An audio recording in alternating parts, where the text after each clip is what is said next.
Azim Indonesia, jayalah Indonesia.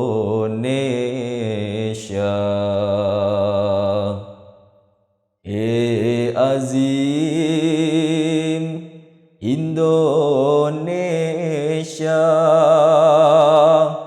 jayalah Indonesia.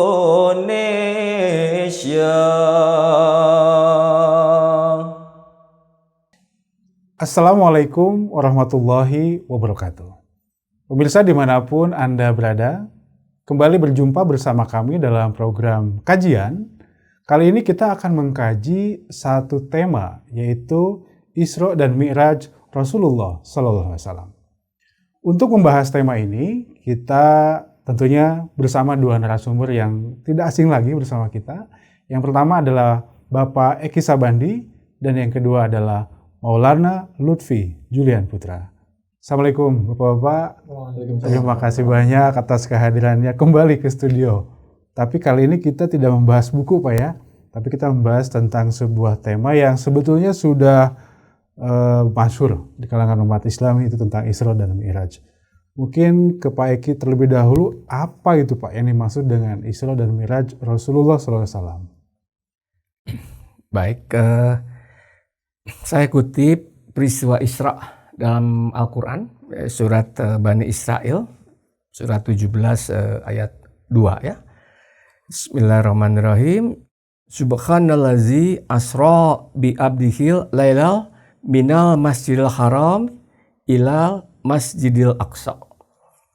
Allazi barokna haulahu linuriyahu min ayatina innahu huwa syami'ul basyir.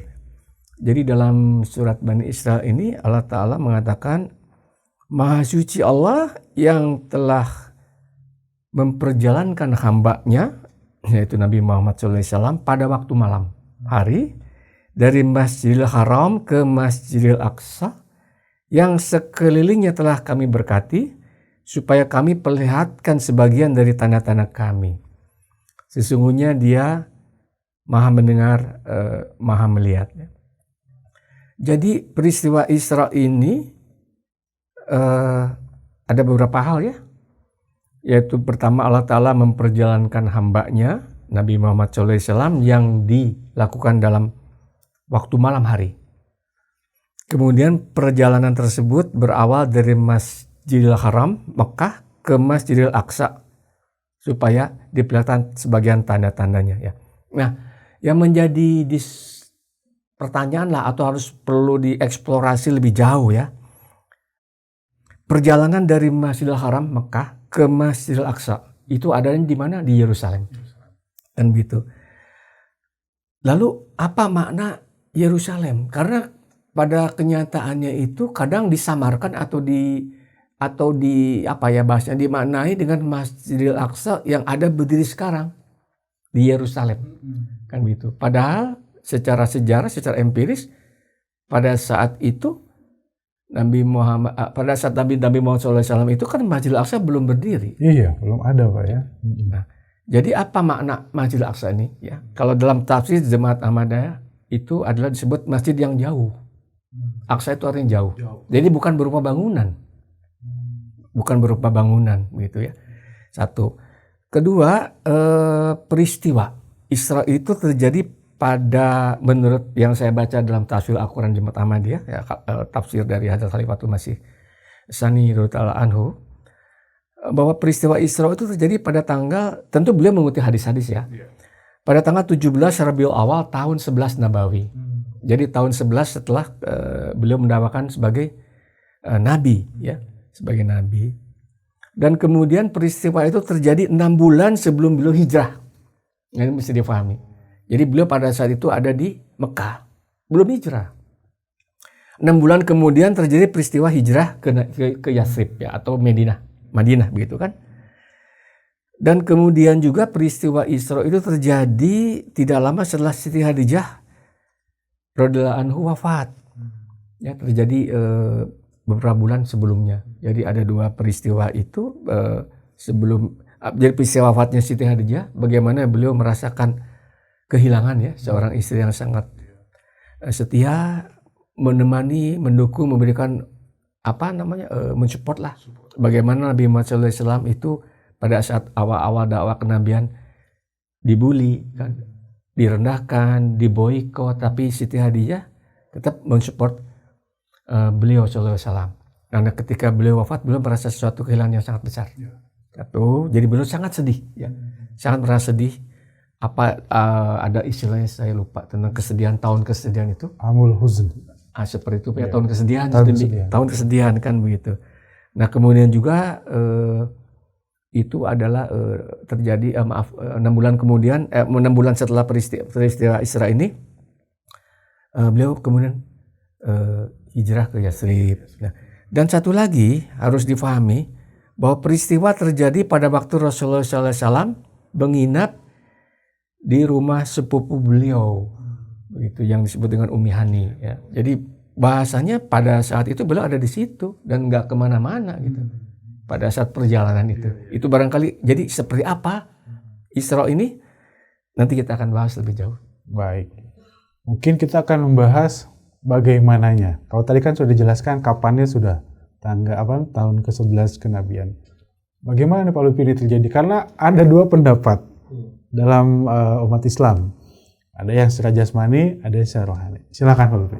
Ya, sebetulnya ya kita meyakini bahwa peristiwa Isra-nya Kanjeng Nabi Muhammad SAW itu sebetulnya perjalanan rohani, bukan perjalanan jasmani yang diyakini oleh sebagian umat Islam. Kenapa? Tadi sudah disampaikan, salah satu buktinya atau tandanya adalah itu ada di dalam satu malam dan beliau ada di sana gitu di rumah sepupu beliau ya.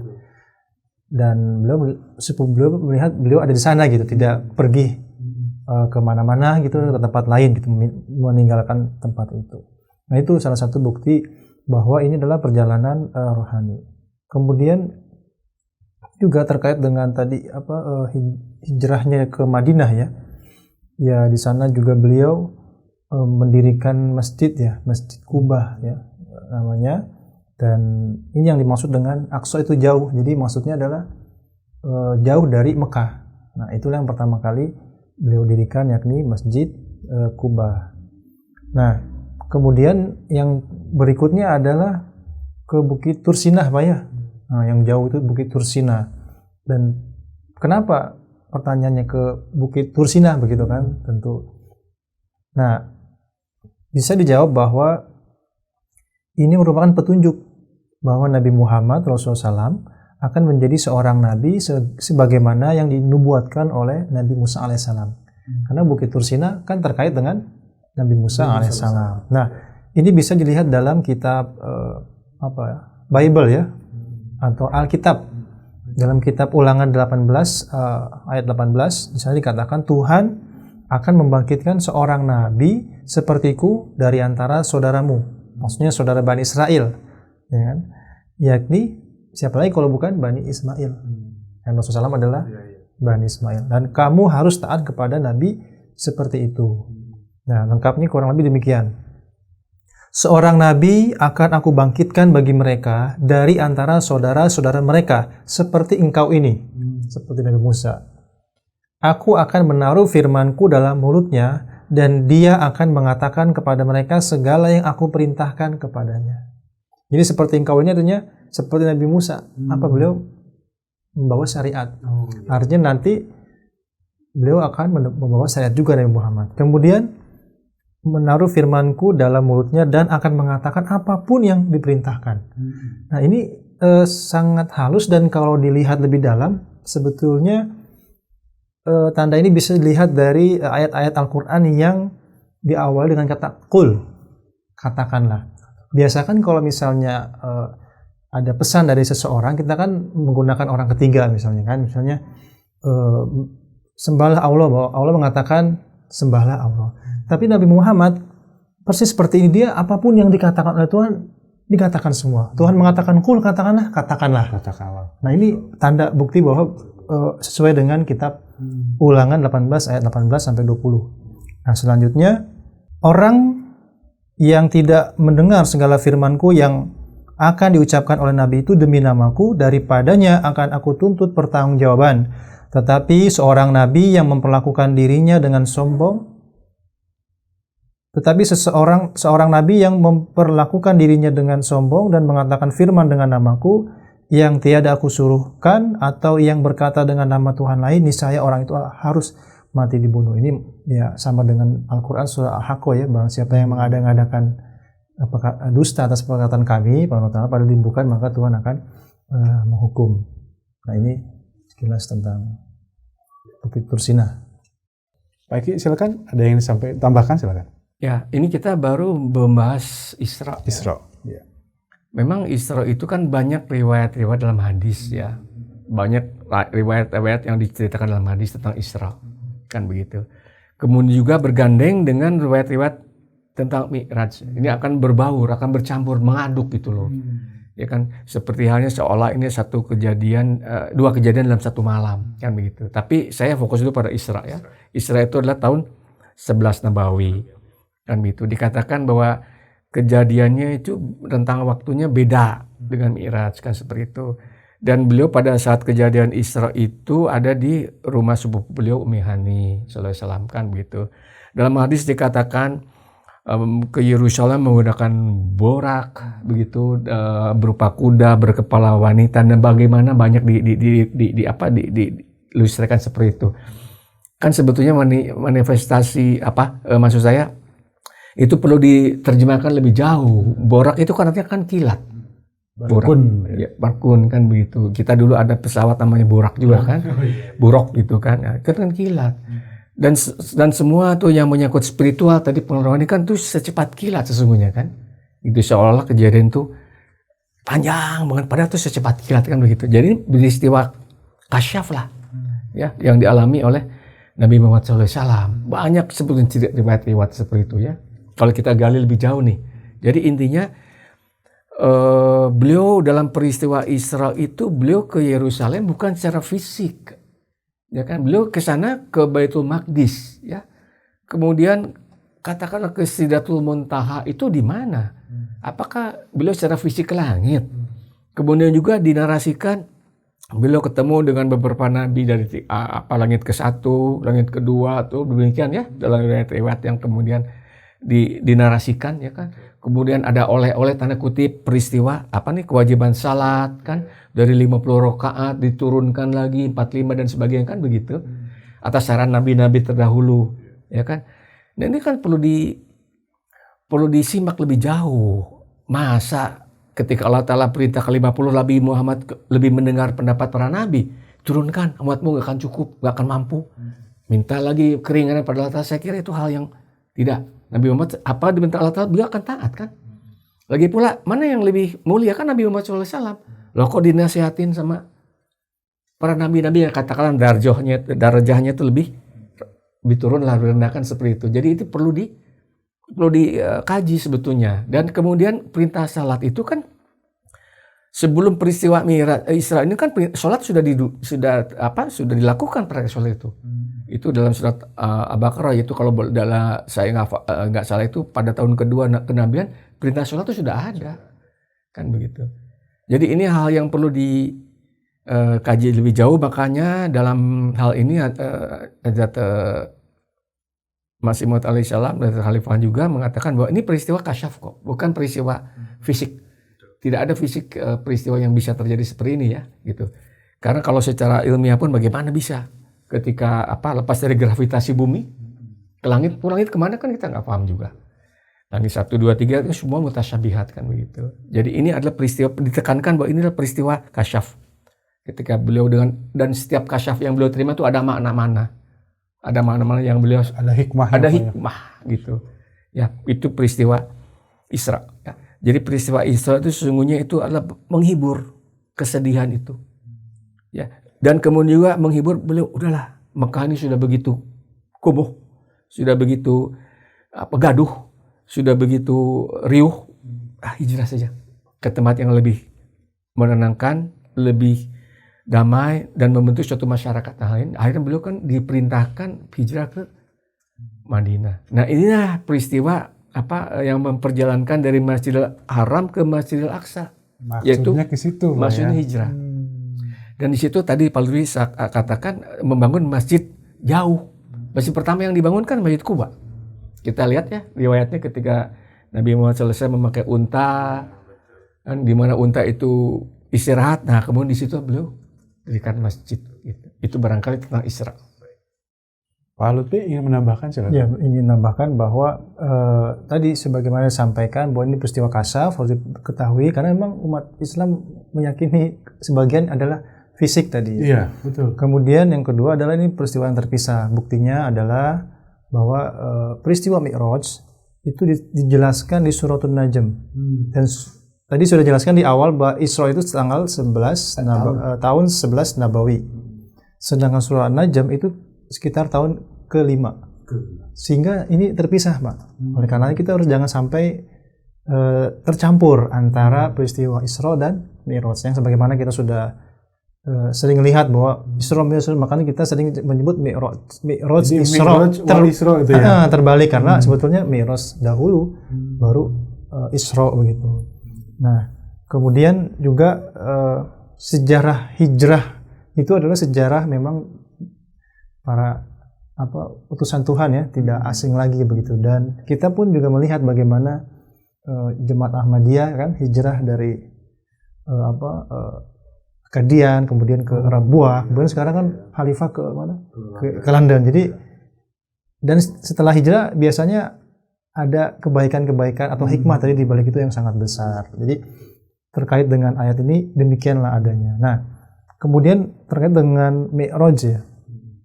Itu ayat suratul Najm ya, di mana Allah Ta'ala berfirman, A'udzubillahi minasyaitonir rajim.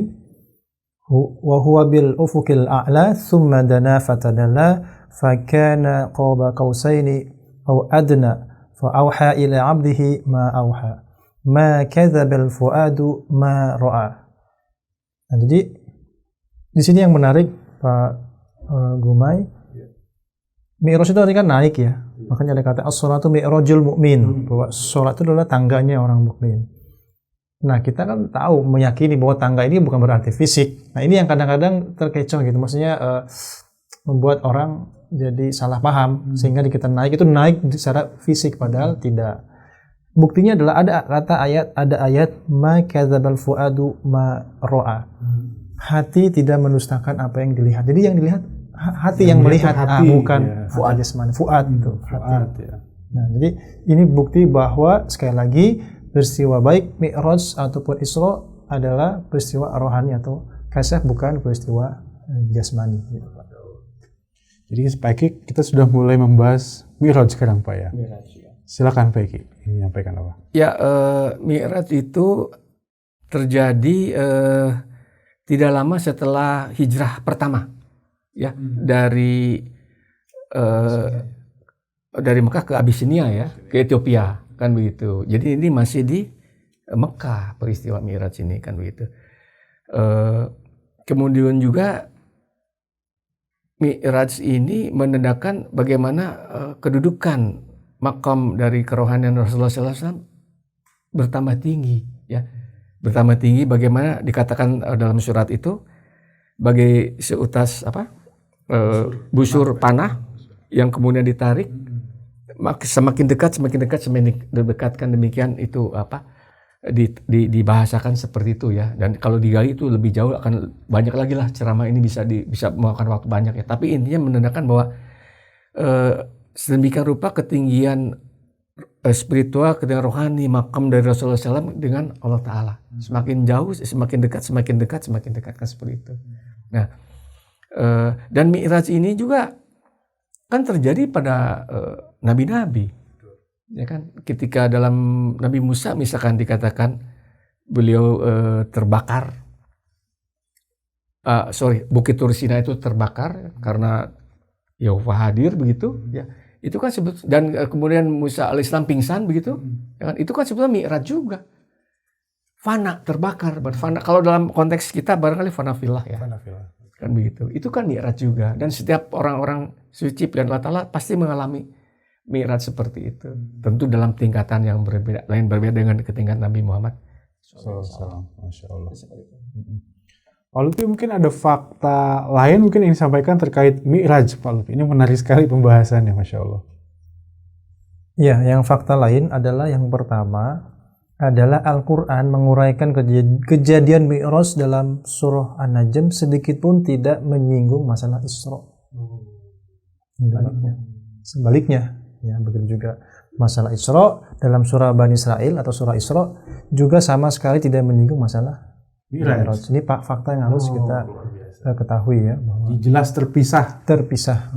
Kemudian yang berikutnya adalah sepupu Rasulullah SAW ya, yang bernama Ummi Hani, yang di rumahnya beliau menginap pada waktu terjadi Isra, hanya membicarakan peristiwa perjalanan Rasulullah SAW ke Yerusalem dan tidak menyinggung kenaikan beliau ke langit. Gitu, Pak. Ya, saya pikir menambah lebih tegas Pak Eki ya dengan apa yang disampaikan tadi. Pak Eki dan Pak Lutfi menjelaskan tentang Yerusalem dan Yerusalem ini menarik Pak. Apa sesungguhnya hubungan umat Islam atau Rasulullah SAW dengan Yerusalem ini Pak? Baik, kawasan Yerusalem yang disebut dengan kawasan Haram Asy-Syarif ya begitu, yang di atasnya itu bukit, ada Masjidil Aqsa, kubah perak, dan juga Dome of the Rock, kubah emas. Ini keliru dalam narasi-narasi mass media seolah Masjidil Aqsa itu ini yang kubah emas. Padahal bukan. Di sini dikatakan sebagai tempatnya take off beliau sallallahu alaihi wasallam ke Sidratul Muntaha, begitu ya dinarasikan seperti itu. Tapi yang sebelum Masjidil Aqsa sebetulnya yang kubah perak. Kita harus meneliti sejarah ya. Pada zaman itu kita paham bahwa 3 bulan pertama ketika perintah sholat diwajibkan, maka 3 bulan pertama Rasulullah SAW menghadap ke Yerusalem. Menghadap kemana? Ke Baitul Maqdis, kan begitu. Baru kemudian setelah 3 bulan itu perintah mengubah kiblat ke Ka'bah, kan begitu. Nah ini satu fakta sejarah. Lalu kemudian Baitul Maqdis yang disebut oleh Quran tadi, memang istilahnya Baitul Maqdis atau Baitul Muqaddas ya. Nah, itu adalah suatu bangunan tempat ibadah orang Yahudi yang disebut dengan Kuil Solomon ya, yang disebut dengan Tempel Solomon, Tempel Nabi Sulaiman lah begitu kan. Tempel sucinya umat Yahudi kan begitu. Pada zaman itu, pada zaman Rasulullah SAW maksud saya, itu kuil itu sudah nggak ada, sudah hancur Pak. Kan kuil itu dibangun pertama kali oleh Nabi Sulaiman alaihissalam, kemudian dihancurkan oleh Nebukadnezar ya, kalau kita sejarah seperti itu. Kemudian bangsa Yahudi dibuang ke Babylon, kan begitu. Hanya dari 12 suku itu 10 suku terbuang dengan disebut dengan diaspora. Kita mengenal istilah itu. Hanya 2 suku yang masih bertahan di Yerusalem, kan begitu. Kemudian dibangun kembali ya atas bantuan Cyrus, Raja Persia. Maka sebetulnya orang-orang Yahudi harus berterima kasih pada Raja Persia, dan memang mereka juga ucapan seperti itu, berterima kasih pada bangsa Raja Iran ini kan. Kemudian dibangun kembali bangunan tempel yang kedua. Bangunan tempel yang kedua kan begitu. Nah, sejarahnya kemudian mengatakan bahwa tahun 70 Masehi itu tempel kedua yang Kuil Solomon itu, atau disebut dengan yang bahasanya sekarang itu yang di bawahnya itu ya tembok ratapan itu, di atasnya adalah Masjidil Aqsa, Masjidil Haram, Masjidil Aqsa dan Dome of the Rock kan. Pada tahun 70 Masehi itu bangunan suci umat Yahudi itu dihancur lagi oleh pasukan Romawi di bawah kepemimpinan Kaisar Titus ya, Panglima Titus begitu. Dihancurkan kembali karena apa? Kedua-duanya karena terjadi pemberontakan orang-orang Yahudi. Satu kepada Nebukadnezar, satu kepada Romawi. Sehingga dihancurkan lagi. Sampai sekarang kan belum ada bangunan itu. Kan seperti itu. Ini panjang sejarah ini kan. Jadi pada saat zaman Rasulullah SAW menghadap ke Baitul Muqaddas, bangunan itu sudah nggak ada sebetulnya. Ya, bangunan itu sudah ada, sudah nggak ada. Tetapi bagaimana demikian? Karena kan bagaimanapun kenabian Musa alaihissalam itu kan misalnya adalah Nabi Muhammad SAW. Kan bahasanya ada satu paradigma yang baru dalam silsilah agama-agama Ibrahimik lah kata demikian ya, seperti itu.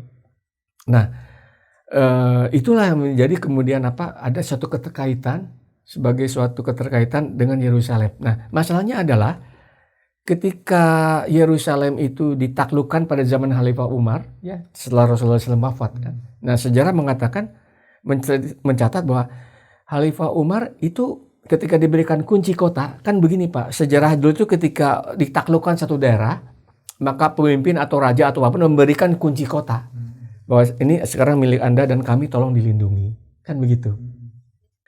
Ketika kunci kota itu diserahkan oleh seorang pemimpin Yerusalem, kalau tidak salah itu memang dia seorang pendeta ya, diberikan kepada Khalifah Umar bin Khattab. Ketika itu kunci kota itu diberikan pada Khalifah Umar bin Khattab, Khalifah Umar bin Khattab itu mencari di mana sisa-sisa Baitul Maqdis itu yang menjadi kiblah umat Islam salat 3 bulan pertama kan, begitu. Dia mencari dan ditunjukkanlah oleh pemimpin itu ini sisa-sisa puing-puing bangunan. Kemudian Khalifah Umar mendirikan di luar kuil-kuil itu, di luar puing-puing itu beliau bergeser ke sebelah ujung bukit, di situ dibangun masjid kecil Aqsa ya. Kemudian diberikan Aqsa, sebelumnya nggak ada nama itu. Nah, kemudian juga masjid itu diperbesar. Kenapa beliau mendirikan masjid hanya bersujud? Kan begitu. Kemudian diperbesar pada zaman Khalifah Abdul Malik ya, begitu. Itu lebih kurang beberapa 70 tahun setelah penaklukan Yerusalem kan begitu. Kemudian diperbesar, dibikinlah masjid, kemudian disebut jadi Masjid Aqsa. Tas dari mana tuh nama itu? Tapi seperti itulah sejarah terjadi kan gitu. Jadi ini ada satu keterikatan sejarah umat Islam dengan Yerusalem. Ada yang mengatakan bahwa ini karena terkait dengan take off atau berangkatnya Nabi Sallallahu Alaihi Wasallam dari yang disebut dengan Dome of the Rock tadi, begitu. Tapi dalam versi yang kami sampaikan itu ada keterkaitan karena memang 3 bulan pertama Nabi Muhammad Sallallahu Alaihi Wasallam berkiblah ke Baitul Maqdis. Ya. Kemudian ketika ada penaklukan oleh Umar bin Khattab dan beliau tidak mendirikan masjid itu di atas puing-puing, tetapi di ujung yang kemudian diberikan masjid kecil dan kemudian diperlebar itu 70 tahun kemudian. Nah, seperti itu barangkali yang boleh saya sampaikan. Baik, terima kasih. Luar biasa pembahasannya, semakin meluas dan mendalam. Mungkin sebelum kita tutup kajian kita pada episode ini, mungkin ada closing statement dari Pak Lutfi, silakan. Ya, baik. Pertama adalah bahwa ya sebetulnya umat Yahudi, Islam itu adalah sebetulnya saudara gitu, karena berasal dari Nabi Ibrahim yang pendirinya begitu, sehingga pesannya di sini adalah tadi sebagaimana di ayat katakan dari kalangan saudaramu, sebetulnya bersaudara ya.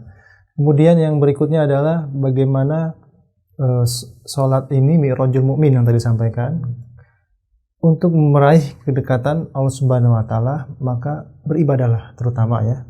Yang paling utama sholatlah, karena itu akan mendekatkan diri kita atau diri kita kepada Allah Subhanahu Wa Taala. Yang berikutnya adalah Kasyaf Rasulullah yang memimpin sholat dengan Mi'raj ya, dengan makmum para nabi. Ini artinya adalah isyarat bahwa Islam akan tersebar ke seluruh penjuru dunia. Seperti itu, Pak. Baik, silakan closing statement. Peristiwa Mi'raj dan peristiwa Isra ini kan salah satu tafsir ya yang diuraikan banyak sebenarnya diuraikan oleh para Khalifatul Masih ya, Ahmadiyah. Ini sebagai satu tafsir. Mungkin juga ada tafsir yang lain yang percaya bahwa itu adalah dua kejadian dalam satu malam atau dilakukan secara fisik ya, silakan ya, terserah pada pemirsa masing-masing. Tapi ini tafsir ini adalah suatu menambah khasanah ya, kekayaan penafsiran bagaimana tafsir Ahmadiyah yang dibeberkan, dijelaskan dengan secara rasional, kemudian didukung dengan empiris. Itu aja barangkali. Baik.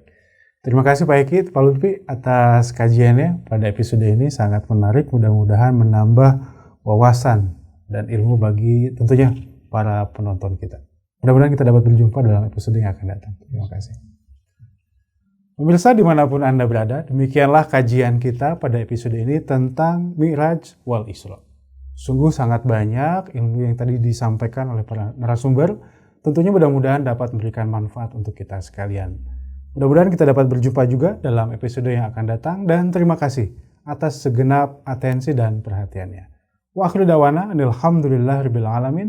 Wassalamualaikum warahmatullahi wabarakatuh.